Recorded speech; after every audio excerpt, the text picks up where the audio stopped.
machine to David Ross. He's got the Jesus. Ross has one deep left center.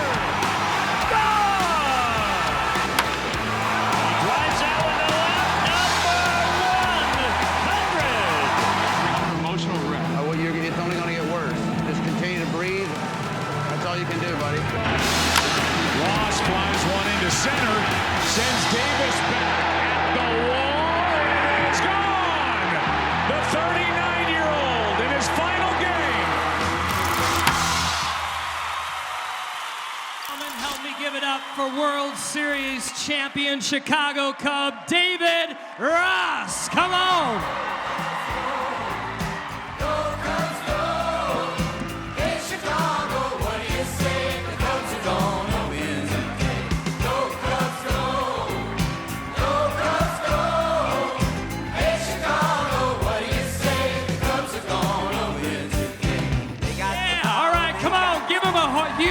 Huge Rockford welcome. Thank you so much. Wow. This doesn't get old. No, this is amazing. Thank you guys so much. Let's do that again. Let's do that one more time. Give it up one more time. Thank you so much. Yep. Thank you so man. much. Wow. Thank you. Wow. I feel like I just do that over and over again. I just run back and forth. That's a fun intro. Thank you so much. Well, welcome to good old Rockford, Illinois. We are crazy Cubs fans here. At least most of us are, right? Come on, let's hear you. Yeah? Yeah. And Me too. Me too. I know. And I just want to start out by saying this. It has been 108 years, so thank you to you and the team for bringing it back to Chicago. I mean, right? Yeah. Right. Well, you know, this is a championship for all of us. I honestly believe that the love and support you get from the fans bring out the best of you on the field, and you guys bring it every time you come to the stadium. We feel it when we walk around the city. They pay us. Everybody tells us thank you. They pay us a lot of money to do this. Okay, so we don't take that lightly, and I feel like I shouldn't say thank you because we're just doing our jobs, and we did it to the best of our ability, and we're world champs, and that means a lot. That's awesome. That's awesome. Come on, let's give him a hand. That's awesome. So, we're going to play the last out of the World Series, okay? We're going to play this, and I know you've seen this like 1,000 times, but... Just one more, just one more, right? Yeah. So as we watch it, I want you to come back and tell us what you were feeling at that moment. How many of you want to see it? Come on, huh? Yeah. All right, let's go ahead and watch. Here's the 0-1. This is going to be a tough play. Bryant, the Cubs win the World Series! Bryant makes the play! It's over! And the Cubs have finally won it all! 8-7-10. Oh, man. Oh, man. Now, wow. I noticed something before you One more time. Yeah. I noticed something. Rizzo put the ball in his back pocket. What's up with that? Well, you were asking what I was thinking. I was thinking, I'm going to tackle Rizzo, and I'm going to take that ball out of his back pocket and put it in mine. That's really what I was thinking. No, I think he's a smart cookie. He knows that's worth a lot of dough, and it is a special moment. And I think he was really thinking, and he gave it to Mr. Ricketts, which is a huge, cool thing that he did. That's cool.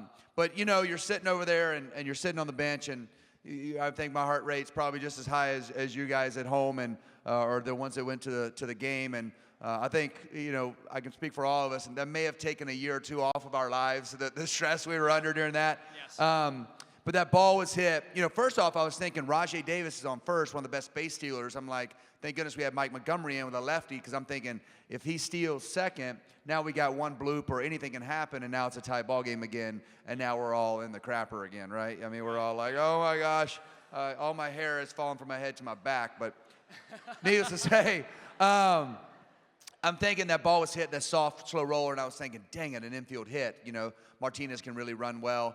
And KB made a great play, and then he slips, and I thought he was going to throw it in the stands. I was like, oh, no, and then Riz caught it, and it was just like, I was trying to get over the railing. That took me a minute. I didn't want to bring that up, but we noticed. Listen, I got an excuse for that, okay? I don't make a whole lot of excuses, but my spike got caught. It was like a little chicken wire thing on the front. It was caught in there. I couldn't get it out of there. I was going to blow up my Achilles right before I could even get out there. So I had that caught and then got out there, and I didn't know who to hug first, or I just wanted to hug everybody, and you're so excited and relieved, and we're going, crazy and just overcome with emotions. Chris Bryant's one of the first people that hugged me, and he was saying, man, he was just crying in my arms saying, thank you. I think there's a little gift that's got my eyes welled up with tears because I've cried for the last 3 months, basically. But and I'm sure I'll shed a tear here or two tonight.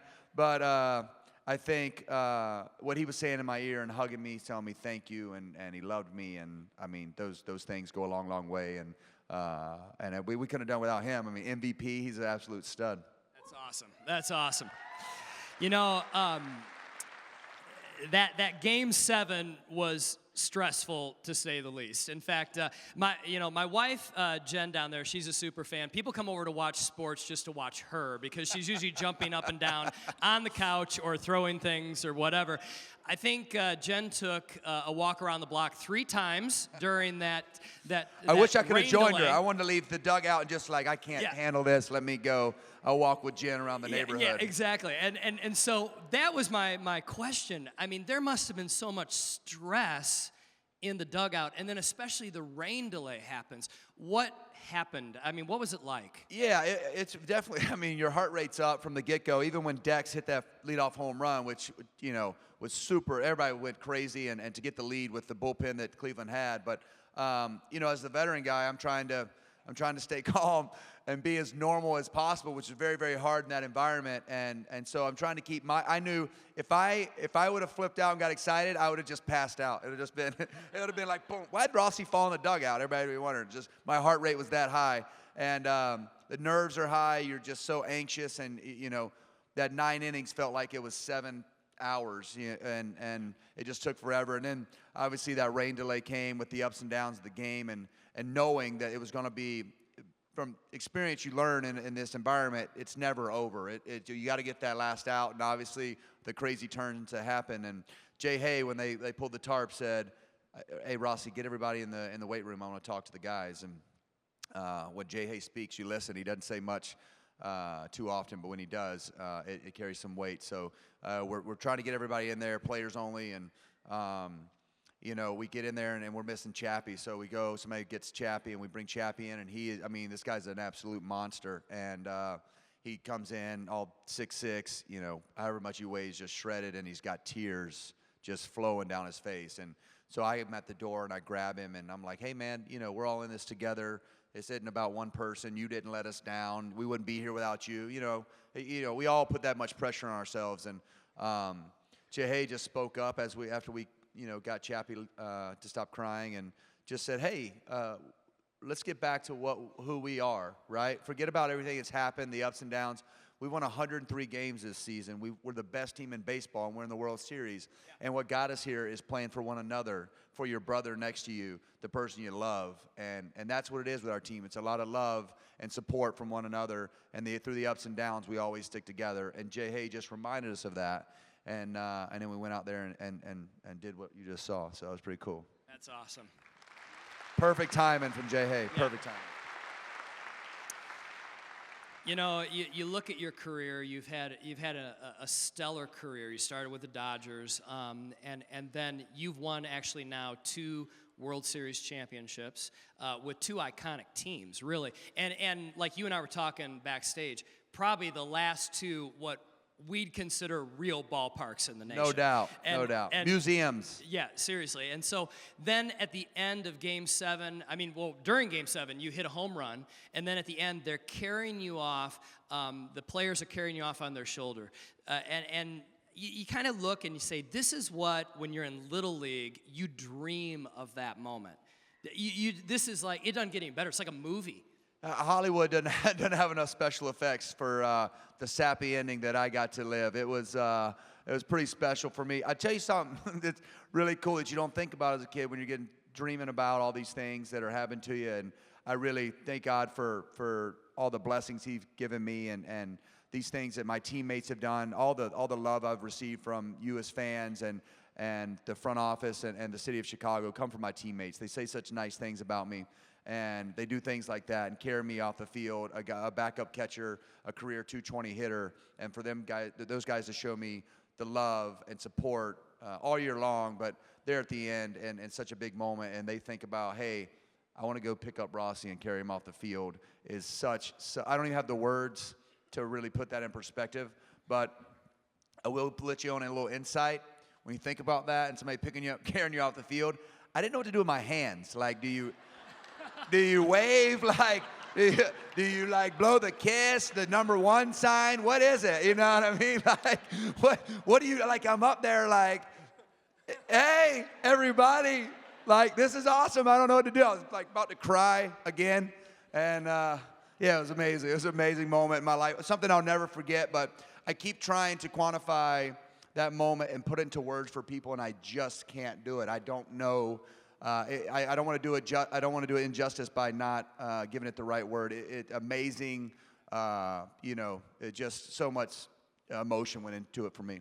And I think even the fact that they were carrying you off the field, it speaks to the leadership that you had given to that team, especially during that season. And, you know, in 2014, when Theo, the president of the Cubs, you know, calls you up and is trying to court you to come to the Cubs, and there were other teams, I think San Diego and some others that were in the mix. You know, one of the things that I read about is that Theo wanted you to come for two reasons. Your chemistry with Lester, and then also, secondly, your leadership in the clubhouse.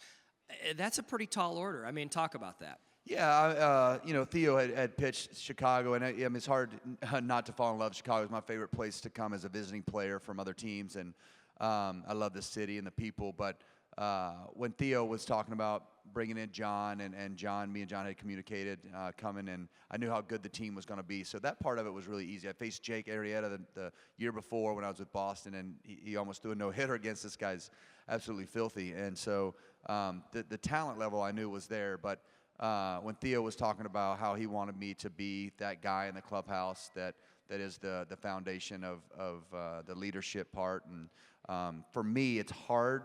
I don't think leaders try to lead. I think leaders lead by example, and so to put that on me, you know, I didn't want to change who I was, so I just tried to come in and be myself. These guys just gave me so much love and appreciation and respect. I think they respected what I had done in the game, even though I'm not a great player.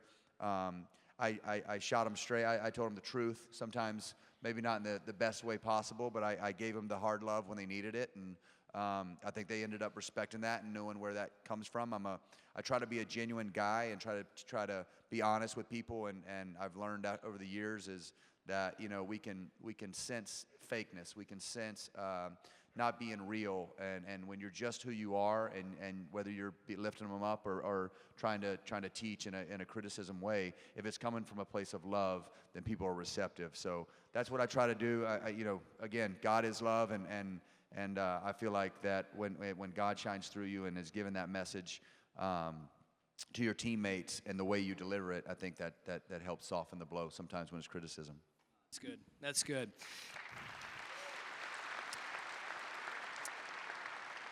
During the series, the Cubs got behind. I think it was 3-1. I remember the Sunday. I remember standing up here. Jen and I were up here, and we were like, you know, we haven't lost hope yet, you know, and about 1/3 of the crowd clapped, and the other 2/3 just kind of stayed there. And that morning, I wore my rally socks, which I just want to say you're welcome. So anyway, was there any time in the series, those 7 games, that you just felt like the faith of the team began to get shaky? Well, you know, Ben Zobrist reminded me of the moment, and I remember it pretty vaguely, but I didn't say it out of trying to bring guys together or lift guys up. I just said it because it was on my heart. And we walk in after Game 4, and you know, I had the first Game 1. I played, we lost, and I felt like I needed another crack at that lineup with John Stuff. I didn't feel like I called the best game I could have called, and you know, we got home, and the energy around Wrigley. I knew when we won that one and the second game in Cleveland, I was going to get to play my last game of my career ever at Wrigley Field for the last time at Wrigley. So I was excited about that, and the buzz in the city was absolutely amazing. Just walking into a restaurant or a coffee shop where just, you know, everybody would be super pumped for us. And We lost those first 2 games, but sitting on the bench, all I could think of was, I can't wait to get out there in front of all these people and perform and be in this environment. There was such great energy in that stadium and all around the city. I just look forward to it. So when we come in, I'll fill you in real quick. So when we come in on after Game 4 of that loss, when I start talking trash to the young guys, I call myself Daddy. I got that from Dustin Pedroia in Boston. So had my back turned. I'm undressing and kind of get my mind right for the next day. Already thinking about things, and I hear somebody throw their glove. I don't remember who it was. I had my back turned, but I hear somebody throw their glove in their locker. And I just remember not wanting to say anything, but I felt like I had to say it. And I turn around and I just say, hey, no, we're not going to do that. We're not going to hang our heads. Daddy's got it tomorrow. Daddy's starting tomorrow. We're going to be just fine. All right? I got this. And I wanted to put in perspective. And I just said, listen, if any of your buddies at home, any of your baseball players, anybody you call right now would trade places with you to play in the World Series tomorrow, Game 5 at Wrigley Field, they're jumping at that chance, right? So let's put things in perspective. I know we're down 3-1, but we can't control that. That's out of our control. Let's move forward. Let's focus on the positive. Daddy's playing tomorrow, Game 5, World Series, Wrigley Field. Like, World Series, Wrigley Field. Like, that doesn't come around. So then we come out and Daddy did his job.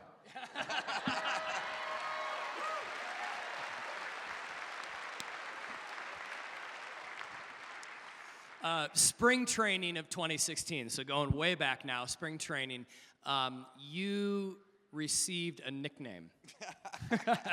and Grandpa Rossi. Okay, so how did this come about? Talk about how in the world, I mean, who thought of it, and now it's like this phenomenon. Well, I don't even think it's my nickname anymore. It's all everybody knows me by. It's Grandpa, right? I'm going to have to, be like Ocho Cinco, change my name, but there's Grandpa back there. So, no, I was at dinner in spring training with Riz and KB, and I think it was Dex or Jay Hay. We were all at dinner, and they were all checking their social media stuff, the Instagram stuff, and I started giving them a lot of crap, saying, what are you guys looking at, InstaChat? Just making fun of the name and whatever. So I'm old, I play on that all the time, and they're like, we're gonna start you an Instagram account. I'm like, whatever, man. Like, yeah, I'm cool with what, just kind of we dismissed it, and we went about our dinner or whatever. Well, the next day I come in, and I'm like foam rolling and getting myself ready for my day and going through my routine. And our social media guy keeps coming around like snapping a picture of me foam rolling or like snapping a picture of me in the hot tub. I'm like, dude, what are you doing? Like, I don't like people just walking around taking pictures of me. What's this for? And he's like, oh, that's for your new Instagram account that KB and Riz started. I'm like, what? So I walk in to my locker, and Riz comes over like really concerned. He's like, hey, man, KB is worried. I'm like, for what? He's like, your Instagram account's name's Grandpa Rossi. And he's like, he should have went with like Papa Ross or like Daddy Ross or like Grandpa. He's a little worried, that you're going to be offended. I was like, man, it's probably not even, it's just another account. No, it's not even a big deal. And then KB comes over literally like 2 hours later. He goes, bro, this is blowing up. You got like 60,000 followers in like 2 hours. So the next thing you know, it's this whole big thing, and I walk out in spring training a week later, and everybody's calling me Grandpa, and it just, I really don't even think anybody knows my name anymore, so it's kind of cool. It's like Grandpa, and so looking back, and I walk through airports now. We were talking earlier. I was walking through airports now, like a 90-year-old man would be like, hey, Grandpa! I'm like, what are you talking about, dude? Like, you're older than I am. So it's all been in good fun, and it helps me. I like making fun of myself, and it kind of helps in all that, and it's gotten to be one of the best nicknames I think you could ever have. I mean, to have the love and support of these fans, and have them to know that they're following me and what we do, and anything Riz and KB touch turns to gold. It's like 300,000 followers now, thanks to all you guys, and I guess that's a big deal in the social media world. I don't know. That's great. So, about, I don't know, midway through the year or whatever, you announced that was going to be your last year, that you had a great career and you felt like that season was coming to a close.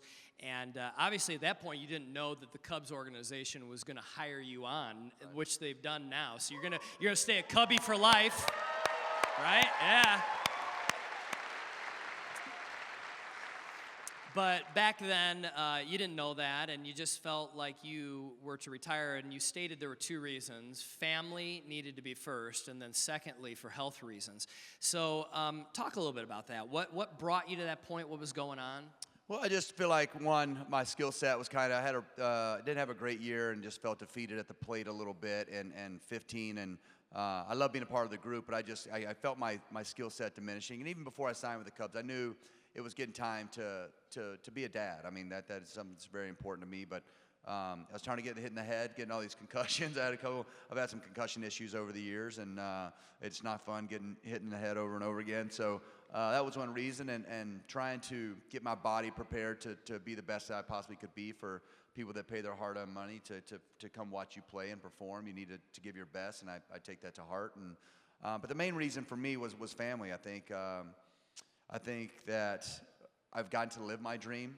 My family and children have sacrificed for me so I could live a dream of mine and something that I've worked for my whole life, and to be a part of this really is a dream. But there's a lot of sacrifices that come that people don't know about, where it's traveling and family, and my wife raising 3 kids basically for 8 months on her own, and so it's tough. And so I wanted to make sure I was going to be able to be around, and my kids are starting to be active in sports, and I want to be around for those moments. And it's very important for me to be able to instill my values in my children. You can't do that if you're not home, and the things that I value that are important to me, whether it's faith and how you treat others and the way you carry yourself and your family name, all these things are very, very important to me, and I want those things to come through in my children. And dad needs to be there as well as mom. It's a working relationship that you have of raising kids, and probably the most important job I'll ever have. So I want to be around for that. That's awesome. Yeah. And the fact that it's tough to get undressed in the locker room with 21-year-olds and their abs are like shredded and they're ripped. And I tell you, I got a rule. I'm like, hey man, put your shirt on. It's not, you're making me feel guilty about my love handles. Put your shirt on. Well, one of the things, it just radiates from you that family is very important. And your family, you have 3 beautiful kids and a wonderful wife, and you met her when you were 15, right? Is that correct? Yeah, she was 15, I was 16, and she called me, actually. She called me for the date. How about that? That's right. Same she with saw Jen. me in baseball Same with pants, Jen. and it was over. But it's really cool to be able to see someone like you at the level of success you've had, and you're like, you know what, I'm choosing family, and I think that's very important because that's a legacy, and that's something that goes well beyond you, lives actually beyond you. But your family went through a difficult season, especially your wife and your youngest daughter. When your wife was pregnant, she had some complications, some scary moments. So talk a little bit about what was going on there. Yeah, we had, I had 2 older kids, 9 and 7. My daughter's fixing to turn, next week she'll be turned 10. But we had this other one come along a little later, a little anniversary trip got away from us. And she that popped happens. up. Yeah, that happens. She popped up, but what a blessing she's been, and we love her to death, and she's running the house right now. But my wife had last year, towards the end of the season in August, she was pregnant, and Harper decided she was going to come about 2 months early, and it was a scary, scary moment. My wife called me late one night before I was going to catch, and just said, hey, I got some bleeding. I'm going to go to the hospital. I don't want you to worry. I think everything's going to be fine. I just got a little bleeding going on. So she checked herself in. My wife's a nurse, by the way, pediatric ICU nurse, and so she's pretty aware of what's going on, and keeps me nice and calm and sane when things are going crazy. But checked herself into the hospital, and they said, hey, we're going to put you on bed rest, just see if we can run some tests, see what's going on. So I played Friday night in constant contact with her. Didn't get much sleep that night, that Thursday night, and played Friday. And then everybody with Joe and Theo and had said, you probably should just go, once you go home, you're not playing the next 2 days, go home, check on your family, see what's going on. And John Lester, what a great human being, and he's done so much for me and my family, but fires up a private jet for me to fly right after the game and get home to my family and be with them. And I got there, and they found out it was a partial abruption which is where the umbilical cord is coming off, and if it gets to be a full abruption, there's no oxygen getting to the baby. So they did emergency C-section that next day and wheeled her in, and Harper came and was in an incubator for about a month. She really did well. She's in about a month, and the whole time, tell you about the Cubs organization, people, and what powerful, family-oriented they are. They said, hey, we need David Ross back when he's back fully. We need his mind back. We need his heart back. If he's not going to be David Ross if he's here. And Joe was like that. Theo was like that.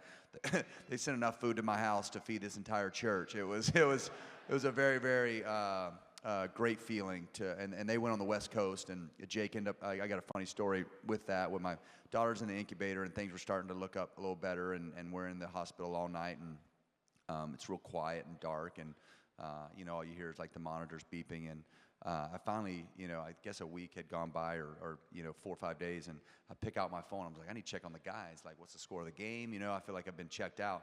And I look, and they're playing the Dodgers, and I think we're winning like 2-0, and there's a bunch of zeros across the top, and I'm like, oh man, cool, we're gonna win. It's the 8th and whatever. And I look, and I'm like, wait a minute, Dodgers don't have any hits. Like, Jake's pitching. Oh, Jake's throwing no hitter, and I'm like, do I keep watching, or do I put it back away? Like, I'm gonna jinx it. Now I'm like worried I'm gonna mess it up, right? And my wife's sitting next to me. She's like, what's up? And I'm like, no, nothing, babe, nothing. So I put it in my pocket, and I'm trying to be engaged, and I'm like, oh my gosh, what's the count? Who's hitting? My mind immediately goes back to baseball, and I about 30 minutes later, I picked up my phone and saw you had thrown a no-hitter, and I was super excited. I wanted to yell, and it was so quiet in there. I was super pumped and, happy for him and Jake, and I was there with my family, right where I should have been, and luckily, I had a little bit of that, like, man, it would have been cool to be there for that no-hitter, and then, God repays me this year and catch a no-hitter in Cincinnati, so got to check that bucket list, right? How cool is that?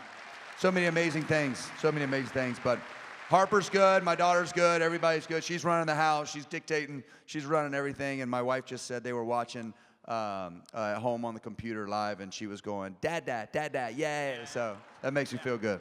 That's awesome. So in that moment, I mean, you obviously didn't sign up for that challenge. In life, there's a lot of times that there are challenges and circumstances we don't sign up for. They kind of come out of, left field, and you didn't expect it.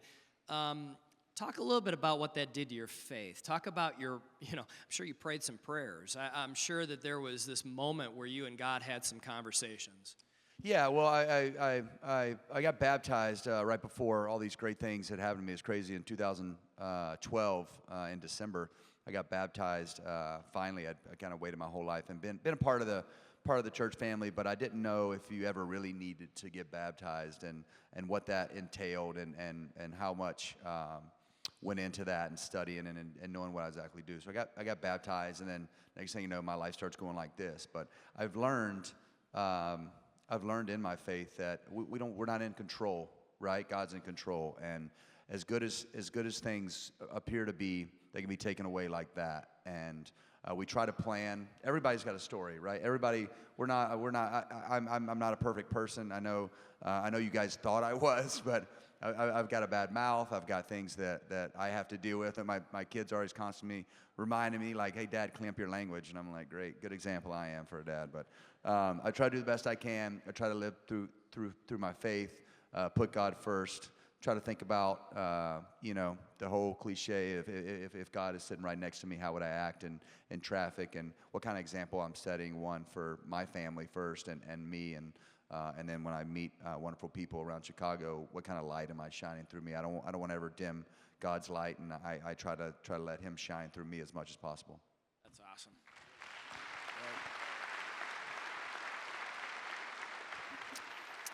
Have you sensed a difference since you gave your life to Jesus, you got baptized? I mean, you just talked real briefly. There was like this uptick. I mean, you've won 2 championships. 2012 December, and then World Series of the Red Sox, and then we lost the next year. But then I get to come to maybe this is going to be history for me. I mean, I'm a Cub for life, right? I mean, this is. You don't do something like this and ever shy away from the wonderful people you guys are in that organization. So that didn't stink coming over here to Chicago, one of my favorite cities of all time. And being a part of that team last year, and then this year winning a World Series and breaking the so-called curse, or the drought, as we like to call it, 108 years, and being a part of this group of guys. I really wanted to be connected.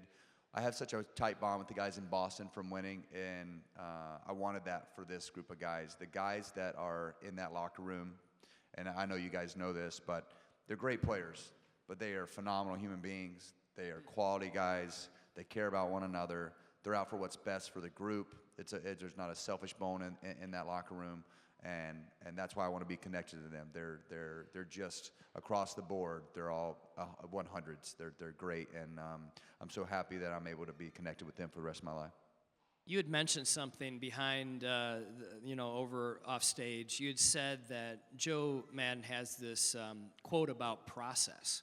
And that really, if you think about it, we're all in process, not just professionally. I mean, you guys all have different professions. Some of you are, in career training, or you're students, or some of you maybe are retired or whatever. We all have a process we're in with our profession, but more importantly, we're in a process with our faith.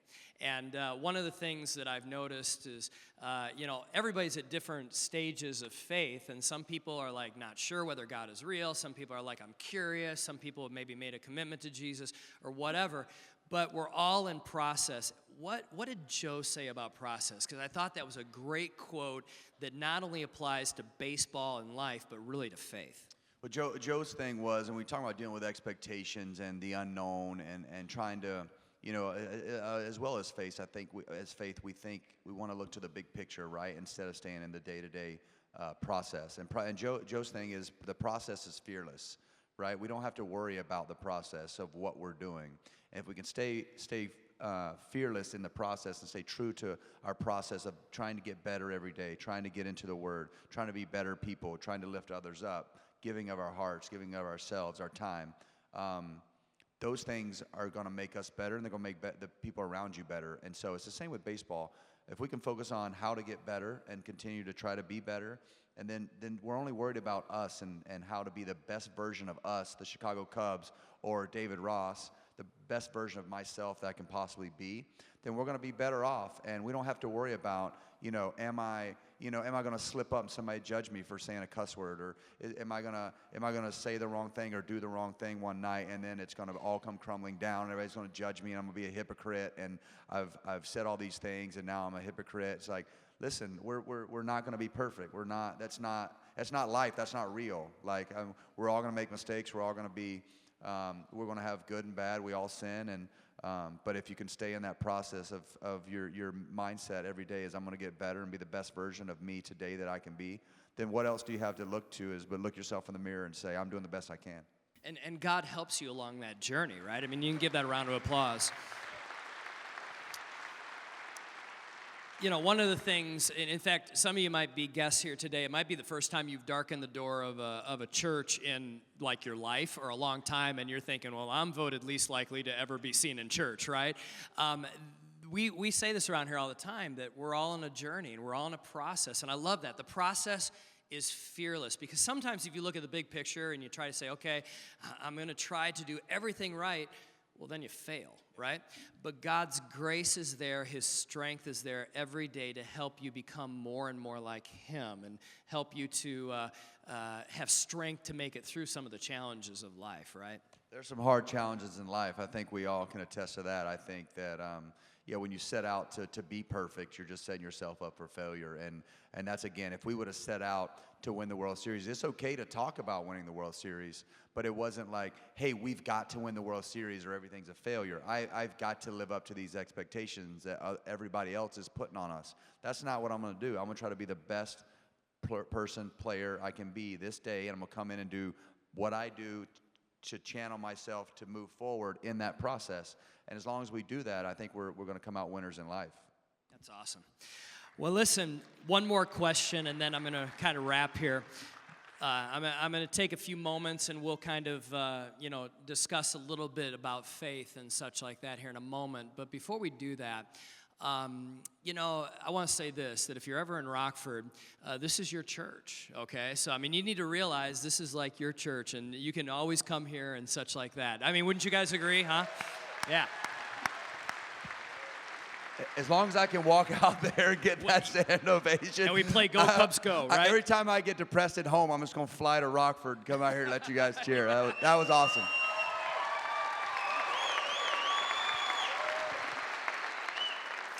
But let me just take a moment and just speak to the group here that's live in the auditorium, as well as those of you that are watching live right now online, literally all around the world or on TV. I just want to say this, around here at City First, we really believe that people are in process and that no one is perfect. In fact, we say this all the time, no perfect people are allowed here, okay? If you're perfect, you got to go somewhere else. The reason why we say that is because God is the one that helps us every single day, and He wants to have a relationship with us. You might have grown up in church, or maybe you've looked like through the window, you could say, of church and wondered what religion is all about. Around here, we're not about religion. Religion is a bunch of do's and don'ts. We're about relationship, a relationship with a real God that created us and loves us so much with an unconditional love, which means this: you can't earn His love. You can't earn anything with God. He already loves you to the fullest extent. You might go, man, I'm not lovable. I mean, I've done a lot of bad stuff. Can I tell you, the people up here, the two gentlemen up here, we've done a lot of bad stuff in our lives also. Okay? Which means that no one is perfect, but God loves us anyway, and He wants to forgive us for all the things that we've done wrong. The Bible calls that sin, and I realize that's kind of like a big word, but I'll tell you what it means. It means missing the mark. It's like if you have a bullseye and you try to shoot at it, and you miss the bullseye, that's missing the mark. And so we have missed the mark in our lives many times because we've tried to take control, and we have tried to run our own lives, and then we end up screwing it up. So God had a better plan, and He sent His Son, Jesus Christ, to die on a cross for our sin, to pay the penalty of the price for our sin. We celebrate this at Easter. And I just want to take a moment before we close, and we're going to pray. And if you would like to, be able to say, yeah, I want to start a relationship with Jesus. I want to make Him the leader and the forgiver of my life. I want to, have Him be the one that is in control. And I'm going to quit trying to be in control. You might be a businessman. You might be a teacher, a doctor, a student, a stay-at-home parent. Whoever you are, God loves you like crazy. And listen, if He can use a couple of screw-ups like us here, honestly, because we're talking behind the scenes over there, and we're like, man, God's grace is so great because it's not us. If you want to have God be the one who's the leader of your life and quit trying to control your life, and maybe you're even facing some challenges. Maybe right now you're facing a divorce or a bankruptcy or a jobless situation or financial pressure, or maybe there's tension in the home, or maybe your kids, they're MIA, or maybe your parents are, MIA or whatever else. And you're like, boy, I'm facing some challenges. This is what I know. Every single person is battling something, and every single person in this room and watching online right now, God wants to help. He wants to give you hope. And there's a hope that doesn't just come with a World Series championship. There's a hope that lasts for all eternity, that you can live with, a purpose. So, we're going to say a prayer up here. And this isn't joining a church. You're not joining a denomination, but rather you're just saying, Jesus, I want you to be the leader, and I want you to be the forgiver of my life. And I want to start a journey, a process that is that's not always perfect, but it's right, and God will lead you and guide you. And like David said, his life was marketably different, right? Marketably different once he did this. So why don't you do this? Can you just join me by bowing your heads and closing your eyes just for a moment here?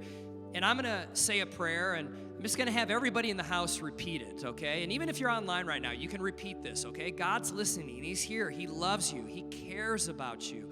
And He made you. He knows everything that you care about and everything that bothers you and all of your dreams. He knows everything. So as you repeat this prayer, you're not praying it to this stage or to myself, or you're praying it to God. And He's listening right now. And it's a simple prayer of just saying, God, I need Jesus to be the leader and the forgiver of my life. So will you all repeat this prayer after me? Dear Heavenly Father, I come to you now, and I confess that I need you I need forgiveness for all of my sin. And I make Jesus the leader and the forgiver of my life. I accept your unconditional love that I don't deserve, but you freely give. I want to live my life for you. In Jesus' name, amen. Now listen, let's give God a huge round of applause. The one who gives grace, huh? That's awesome.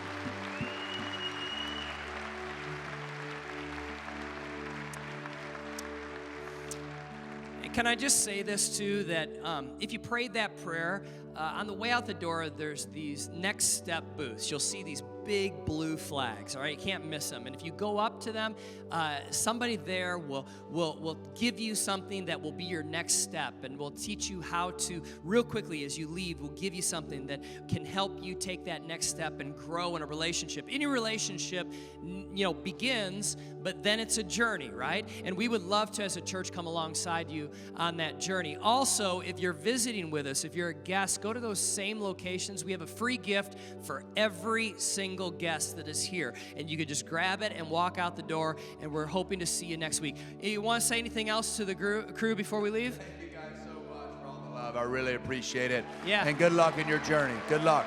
All right, let's give it up one more time for David Ross. Come on.